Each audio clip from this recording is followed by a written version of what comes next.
Bantu badi baneme kan video mukulu tatu menemena ke badi bambulisha bana bashia ne bakaji bakamba mumakengabu badi lama ku bubi bonsu budi ufuma pano. Jacques chapitre 1 verset 27. La 31e communauté presbytérienne au Congo, ou CPC, est une église qui a vu jour au Kasaï depuis 1891. Dès sa création, elle avait la mission d'amener les gens à Christ Jésus-Christ comme Seigneur et Sauveur. Au fil du temps, les enfants au sein de la CPC étaient encadrés dans l'école du dimanche pour les plus petits et dans la jeunesse pour Christ pour les adolescents afin de leur enseigner la parole de Dieu. Mais de plus en plus, l'ancien Zaïre était touché par une période de crise politique, économique et sociale. Au Kasaï oriental, plus en particulier, après l'arrivée des Kassaïens refoulés et chassés du Katanga au début des années 90, beaucoup des enfants devenus orphelins n'étaient plus pris en charge dans leur famille élargie. En conséquence, ces enfants, filles et garçons, passaient nuit sous les arbres ou dans les marchés. À cette époque-là, il existait seulement chez l'Église catholique romaine quelques maisons d'encadrement des enfants abandonnés. La vie étant devenue encore plus difficile après les guerres de 1996 et 1998, les phénomènes de l'enfant abandonné s'étaient de plus en plus aggravés avec leur abondance dans les rues et marchés, surtout en zone urbaine. C'est ainsi qu'avant 1999, les synodes Sud-Est Kasaï de la CPC avaient déjà créé des centres pour l'encadrement des enfants abandonnés pendant que les fidèles de la CPC au synode Est Kasaï commençaient à faire les collectes de nourriture, des habits et de l'argent pour assister les enfants qui vivaient ou priaient dans leur propre paroisse et ceux qui vivaient dans les centres créés par les autres églises ou individus. En 1999, la 31e CPC a émis le souci de construire des maisons d'encadrement des enfants abandonnés en Bujumaï, vu les malheurs qu'ils traversaient avec leur maltraitance et persécution par la population. Conduit par l'ancien secrétaire exécutif du synode Est Kasaï, le révérend Chibemba Chimpaka, qui est le représentant légal actuel de la CPC au Kasaï oriental, ont commencé à intéresser les partenaires au niveau de la PSUISA, les organismes internationaux et l'État congolais à travers les ministères qui s'occupaient des personnes vulnérables et des droits de l'homme. Le pasteur Bill Metzer et son épouse Ruth, déjà retraités comme missionnaires de la paix suisse, avaient la bonne volonté de retourner au Congo pour accompagner cet effort de la CPC. Après leur arrivée, le 1er octobre 1999, le couple Metzer s'est directement mis au travail avec un recensement de tous les organismes qui encadraient les enfants abandonnés dans les limites de Mbujimaï. De cette manière, on avait identifié 16 centres. 9 centres catholiques, 5 centres privés du gouvernement ou d'une ONG, un centre protestant et un centre islamique. Pour chaque centre, on a documenté la localité, les groupes d'âge des enfants accompagnés, le nombre de filles et garçons, puis un bref historique avec des observations sur les niveaux d'autofinancement et le soutien financier et matériel par les tiers. L'UNICEF avait estimé le nombre d'enfants qui vivaient dans la rue à ce moment-là à 4000. Toutes ces données étaient partagées le 26 octobre 1999 pendant une première réunion des intéressés appelés à l'écart des besoins des enfants de la rue. Pour cette réunion, 120 invitations avaient été envoyées aux représentants des églises, aux administrateurs des ministères de la Famille et des Affaires sociales, aux hommes d'affaires et aux citoyens de Mbujimaï. Enfin, 68 leaders de la ville y ont participé pour discuter sur la nécessité de venir en aide aux enfants dans les 16 centres à travers le volontariat et les dons. Les participants ont décidé d'installer un comité de planification de 10 membres pour assurer l'organisation pour la nutrition des enfants dans les centres identifiés. Le comité a alors rédigé un plan. 7 volontaires étaient recrutés pour chercher les donateurs potentiels. Ils étaient divisés en 3 groupes. Certains volontaires parleraient aux paroisses, d'autres aux sociétés et entreprises, et un troisième groupe aux commerçants et d'autres personnes de bonne volonté pour solliciter la contribution volontaire 2 fois l'an. Il y a eu plusieurs réunions du comité de planification pour travailler avec les résultats et arriver avant la fin d'année à un calendrier hebdomadaire pour l'an 2000 où tous les centres pouvaient recevoir de l'aide une fois par mois par la désignation des donateurs qui chacun contribuerait 2 fois l'an. Pour éviter les conséquences de la dévaluation du franc congolais, les contributions sollicitées étaient basées sur les quantités actuelles de vivriers mesurées en méca ou en valeur équivalente basées sur les taux du jour de la distribution. Au total, 91 paroisses, grandes et petites, et 3 cercles évangéliques de la ville d'Mbujimai qui représentaient 7 communautés protestantes, l'Église catholique romaine, l'Église kimbakwiste et 3 mosquées ont participé dans cet effort pour ainsi commencer à contribuer à des dates bien déterminées. Les programmes étaient donnés à la radio pour transmettre les remerciements aux bienfaiteurs de la semaine précédente et pour rappeler ceux de la semaine suivante. Quant à la proposition de la CPC d'ouvrir son centre en Mbujimai, avec l'assistance du pasteur Mpungwe de l'orphelinat Matina de la CPC à Mwenadjitu, un document était préparé et un endroit dans les terrains de l'église à Dibindi désigné comme localité. Dieu a fait grâce à la CPC Wakasai oriental. Le pasteur Metzer et sa femme ont trouvé le financement pour la construction du foyer. De plus, la contribution de nos paroisses était vraiment louable. Les membres ont donné du sable, fabriqué les briques et amené les nourritures aux travailleurs. Achevé dans l'an 2000, le foyer de Dibindi est proche du plus grand marché de Mbujimai où beaucoup d'enfants abandonnés se promènent à la recherche de la nourriture ou de l'argent. Puisque les filles avaient plus de difficultés pour se protéger par rapport aux garçons, le foyer était ouvert avec l'anticipation qu'il serait exclusivement pour les jeunes filles, avec comme objectif final la recherche de leur famille biologique afin de les réunifier et réintégrer dans leur propre contexte. Papa ni mama ni bakavu pinje boku nisha kujiga kwa mleja papa wa pinje mleja papa ya yule kufanya kushi pinje chumana mtekete boku nte kabu jumbwe pinje ante boku kabu jumbwa pinje ba nishika vungi kile pinje ba mama kwa ba wa mushonyemu wa ngambuji yule kunteka mushonyi pinje ubasa kule kwa ba mushonyi boku mle kule kunteka pinje kwa kwani vumusembele munwe pinje hafyo ipinje menkushalanga yani pinje menkushala kukabujumba pinje mamu kwa yo kungambula kule kunteka pinje bele mushone bo kungambula kule kunteka babanyanga babela tuayeshi babanyanga pya kuja balu ababa ngudile dilambu babando nshisha kalasi babanga ndila mitumiyasi babenze bintu bini mama tuwaje bwaje kumpela bwanyi mbwela muka kwa kalasi bakwanza peda bangala ndomishi. Voici un aperçu des tout premiers efforts presbytériens auprès des enfants vulnérables au Kasaï oriental.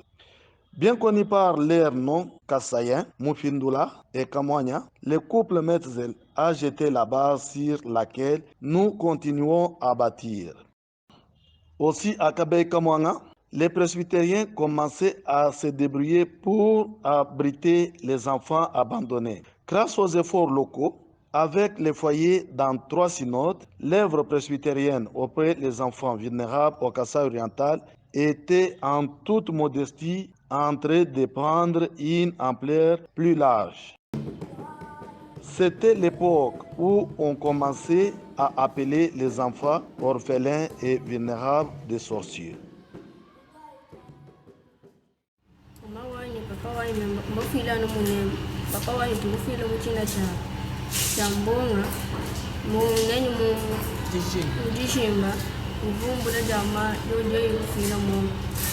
Mama wanyu tumusama nungwe mufu ngamvukumbele kwa bantu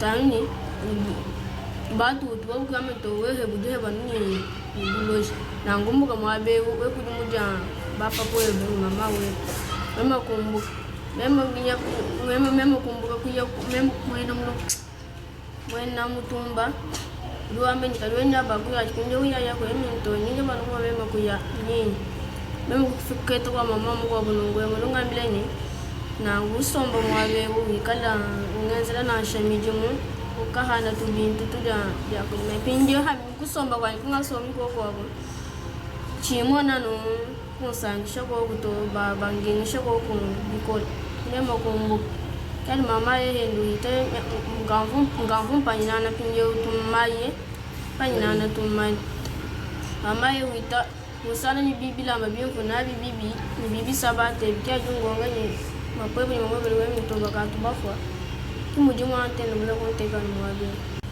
mwa ngamba chinto time manututu ani bana betu kibabu bamba ntowe kudi mujanta twebe ni mamwe bahanchina shumbi manyoto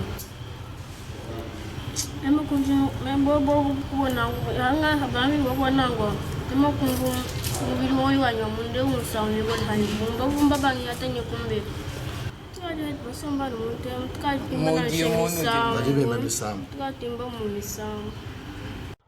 Pour leur survie, beaucoup d'enfants kassaïens qui, de cette manière, étaient taxés de leur famille et des faux prophètes, ont cherché à travailler dans les mines.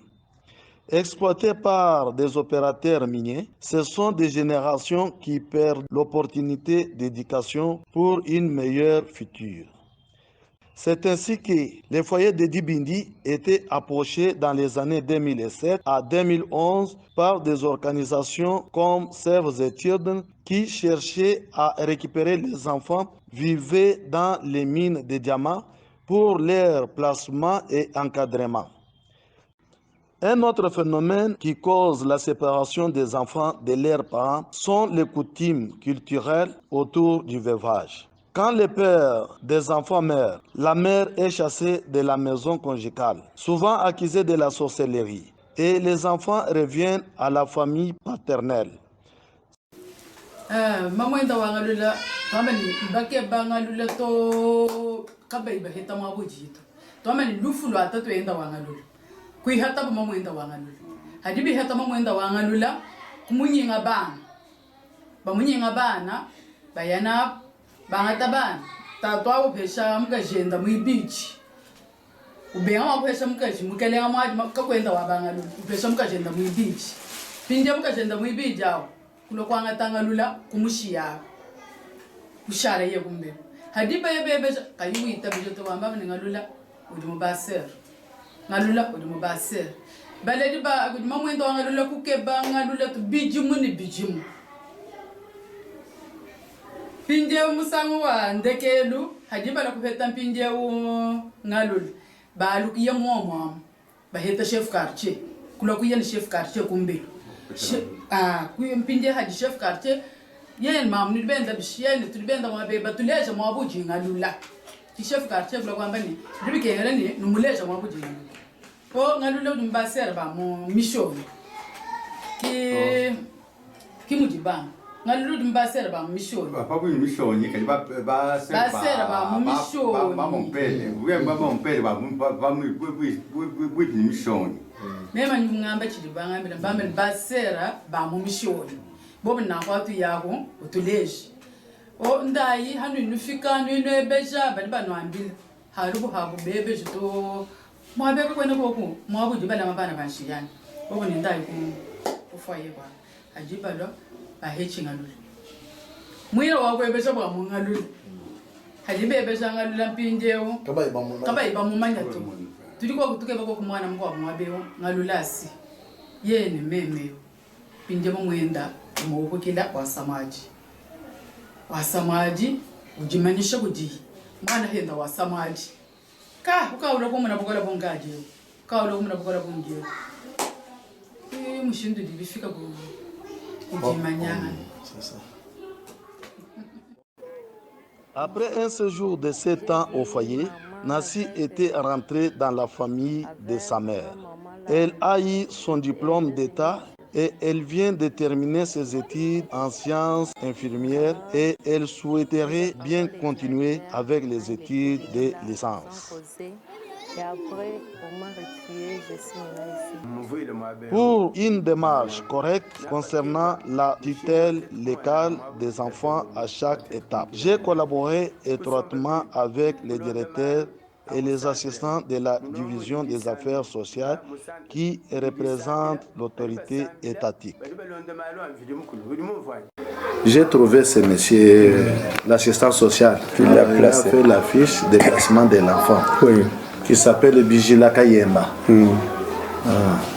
Maintenant, il a dit qu'on a mené enquête. Maintenant, au lieu que l'enfant reste toujours dans la rue, et il est venu placer l'enfant ici. C'est pourquoi j'étais appelé pour tenir l'information que l'assistante est venue pour faire ça. La fille est là, je peux même l'appeler pour que vous la voyez. Pour ne pas les laisser à l'intempérie, on a voulu les placer ici. On l'a placé. Mais maintenant, il reste à celui qui l'a placé de pouvoir demander l'homologation auprès du juge des tribunaux pour enfants. Ce dernier va donner l'homologation, c'est-à-dire on connaîtra que l'enfant de tel sexe est placé au centre, au foyer de Dibindi. Vous voyez? C'est ça. Alors maintenant, quand on va commencer le processus de recherche de sa famille, une fois quand sa famille sera retrouvée, l'enfant sera réunifié. Ça, ce n'est que le placement provisoire. Oui, oui. Pour permettre, et puis aussi, pour sécuriser la fille. Vous voyez, nous sommes en train de parler de la protection de la fille. On peut la protéger si elle est ici. Oui. Tandis que si elle est restée dans la rue, elle doit être un proie pour les garçons. Et là maintenant, nous avons le sida, nous avons la mortalité, il y a des violences, ainsi de suite. Or, nous sommes là pour la protection des enfants. C'est ça. C'est officiel, l'enfant reste. Mais maintenant, lui doit faire les recherches pour pouvoir maintenant le faire rentrer dans sa famille. Puisqu'il y a les liens à accepter, c'est dans la famille. Ce n'est pas dans les centres. C'est ça. Les liens idéal, c'est la famille. Et ici, nous avons des privilèges de déposer un enfant. Pourquoi? Puisqu'ici, il y a l'esprit des chrétiens et les enfants qui sont ici sont maintenant soumis à suivre ce que Dieu parle dans la Bible. Alors c'est déjà quelque chose. Vous savez, la plupart des enfants ou les parents ne donnent pas la morale à leurs enfants. Mais quand les enfants sont par exemple à l'église, l'église les accompagne spirituellement et ça permet à l'enfant de pouvoir évoluer et quelquefois écouter les conseils de ses parents. Vous voyez pourquoi est-ce que nous recourons ici chez vous? Pour assurer la consommation de légumes par les filles, nous avons commencé un jardin de légumes pour la consommation. Nous avons installé des citernes d'eau qui nous fournissent de l'eau pendant la saison sèche et une petite source de revenus par la vente de l'eau pendant la saison des pluies. Malgré ces efforts, les paroisses n'amenaient plus leur contribution régulièrement et même les financements qu'on trouvait localement ou qu'on recevait de l'extérieur à travers les paroisses et individus au sein de la paix suisse ne suffisaient que pour servir aux besoins primaires. De plus, la discrimination positive des filles vit leur vulnérabilité était perçue par certains comme une injustice envers les garçons, avec la pression d'accepter aussi les garçons qui ne pouvaient plus trouver de l'abri ailleurs. C'était devenu clair que l'église devrait revoir son approche aux œuvres auprès des enfants vulnérables pour répondre de façon holistique et durable à tous les besoins. À cet effet, la CPC avait au niveau central organisé en mars 2017 une semaine pleine d'ateliers de planification stratégique avec la participation des responsables de tous les départements principaux de la CPC. Les responsables des œuvres auprès des enfants vulnérables, puis les responsables au niveau du synode, des presbytères et des paroisses des provinces différentes et les instituts médicaux et théologiques. Pour une première fois, on a identifié ensemble les causes profondes de la vulnérabilité des enfants et les axes principaux pour les adresser en tant que CPC. Que ce soit des questions théologiques, d'éducation, économique ou sécurité. Seulement la guerre de Kamwina Sapu a interrompu le processus et on était resté sans plan spécifique. Entre-temps, j'ai participé aux réunions mensuelles d'une plateforme de structures confessionnelles, étatiques et de la société civile pour les échanges et la collaboration afin de rendre nos efforts communs plus efficaces. Après avoir appris auprès du Bureau national catholique pour les enfants la nouvelle approche chez les catholiques en Bujumaï, nous avons décidé au mois de février 2020, juste avant l'arrivée de la COVID-19 au Congo, d'introduire une réforme pareille pour l'œuvre presbytérienne.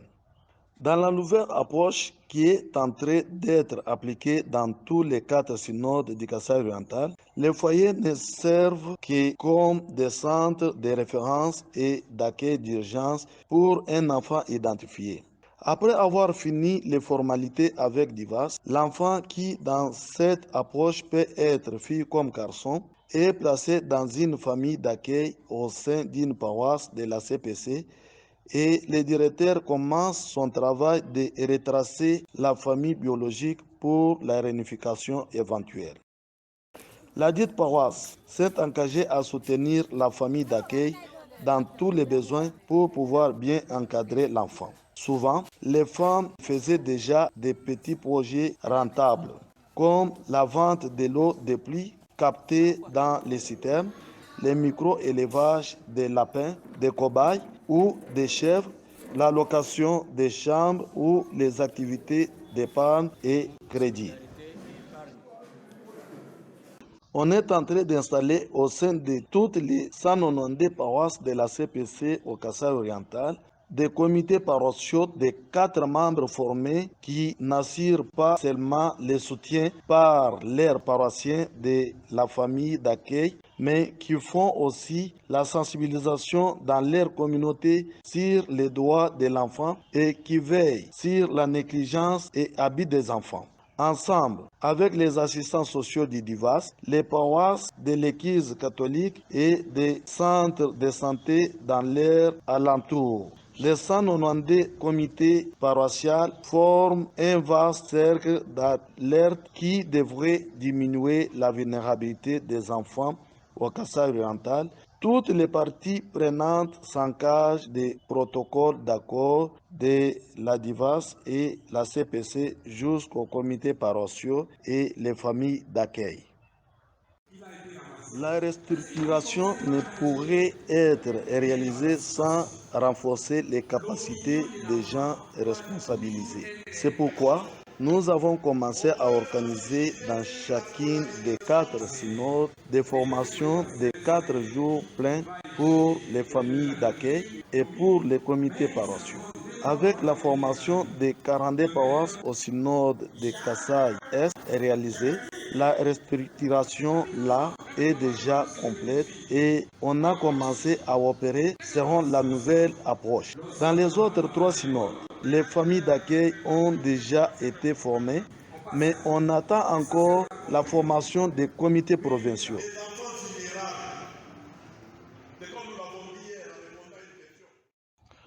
Pour nous permettre de commencer la restructuration avec un nouveau départ, nous avons pris l'avantage de la période blanche pendant la dernière année scolaire à cause du Covid-19 pour réunifier tous les 46 enfants de 3 foyers dont les familles étaient déjà retracées. Les 15 enfants qui sont restés étaient placés dans les familles d'accueil déjà formées.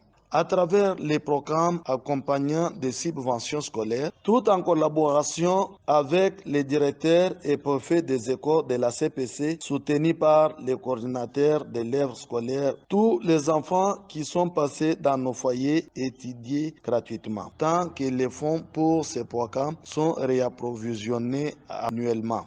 C'est ainsi que nous soutenons actuellement la scolarisation de 117 enfants accompagnés par les 3 foyers de la CPC à Mbujimaï, Mwenadjitu et à Kabeya Kamwanga.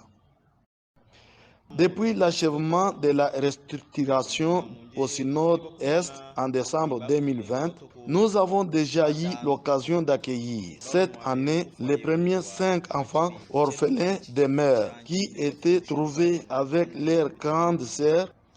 Les enfants étaient abandonnés depuis 5 mois par leur père, qui était parti dans la destination inconnue. La grande fille avait été violée et encrossée par un monsieur qui avait pris fuite. C'était monsieur le maire de la ville de Mbujimaï lui-même qui les a amenés au foyer, où on a fait des formalités avec les divas.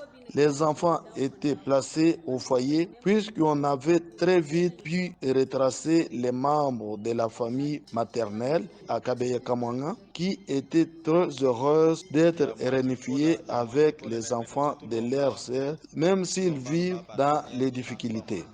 Depuis leur arrivée jusqu'à leur réunification, le processus nous avait pris moins de 3 semaines de temps où les 6 enfants étaient soutenus par les paroisses du Synode-Est. Nous sommes reconnaissants à Dieu d'ainsi pouvoir faire son œuvre et nous avons la foi que cette œuvre va continuer par la grâce de Dieu.